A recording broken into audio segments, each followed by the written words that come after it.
Olá pessoal, hoje a gente vai falar do que é que acontece no cérebro de alguém que tem um transtorno da personalidade borderline. Vejamos lá, uma revisão sistemática das principais alterações que ocorrem no cérebro de alguém com um borderline dizem o seguinte: tem algumas regiões do cérebro que são alteradas tanto morfologicamente, ou seja, na sua forma, como na sua função. Vamos falar sobre algumas delas. Primeiro, tanto a amígdala como o hipocampo, que são estruturas localizadas no lobo, na parte medial do lobo temporal, relacionadas a várias funções, dentre elas a memória. E também, no caso da amígdala, tem um correlato dela com a resposta às emoções principais, como medo, como raiva, por exemplo, que são muito alteradas na pessoa que tem um borderline. Essas duas regiões estão alteradas de tamanho, tem uma volumetria menor. E no caso da amígdala, embora tenha um volume menor, ela tem uma reação mais pronta a estímulos que muitas vezes eles não deveriam provocar essa resposta toda. Então você tem a alteração bem estabelecida dessas duas regiões no TPB.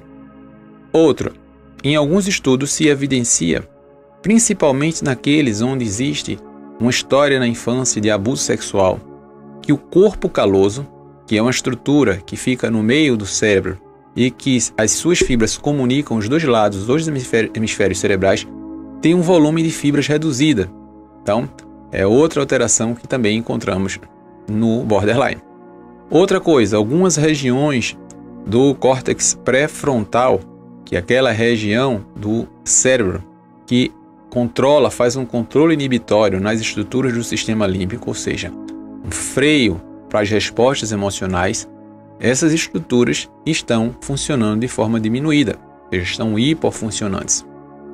Outra coisa, existe um cérebro chamado cérebro social. É formado por um conjunto de estruturas cerebrais que se intercomunicam e são responsáveis pela nossa vida social.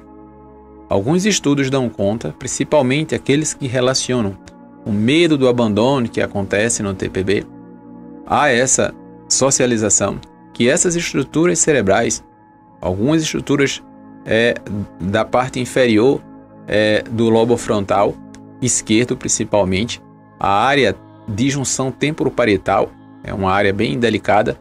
Essas estruturas, principalmente essas estruturas, outras também, mas essas, estão funcionando de forma bastante alterada. Então, por exemplo, recompensa social, ou seja, quando a gente recebe alguma recompensa social por alguma coisa, a gente tem um correlato de estruturas cerebrais, estruturas neurais que respondem.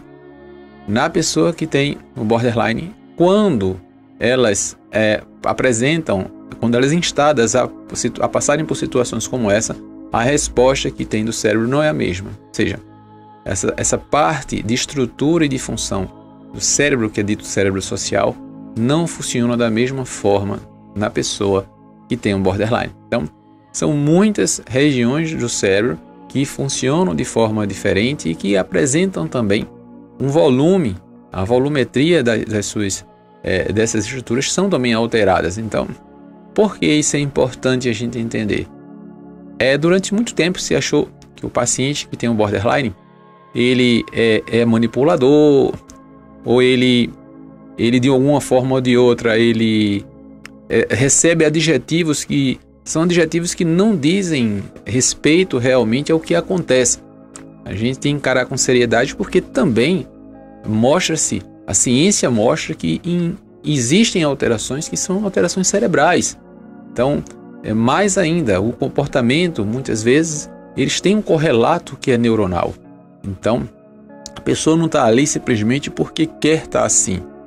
Lembrando-se que muitas dessas estruturas e dessas conexões se desenvolvem na infância, na adolescência. Então, se observamos na idade adulta essas alterações, porque no período de formação disso, houve interferências, às vezes do ambiente, além da genética que o indivíduo já traz, para que tenha como resultado essas alterações. Então, é importante a gente ter em mente isso, e isso faz com que a gente tenha um olhar diferenciado e que a gente busque sempre uma forma de lidar com o transtorno, um olhar mais amoroso, e isso faz toda a diferença. Um outro estudo muito interessante mostra que a DBT, ou seja, a terapia dialética comportamental, que é considerado o padrão ouro para o tratamento do paciente com borderline, ela melhora o funcionamento da estrutura chamada amígdala, que é talvez a estrutura mais estudada no cérebro do paciente com borderline, que é hiperreativa. Mostra que um ano de tratamento com DBT modifica essa estrutura e isso é muito legal.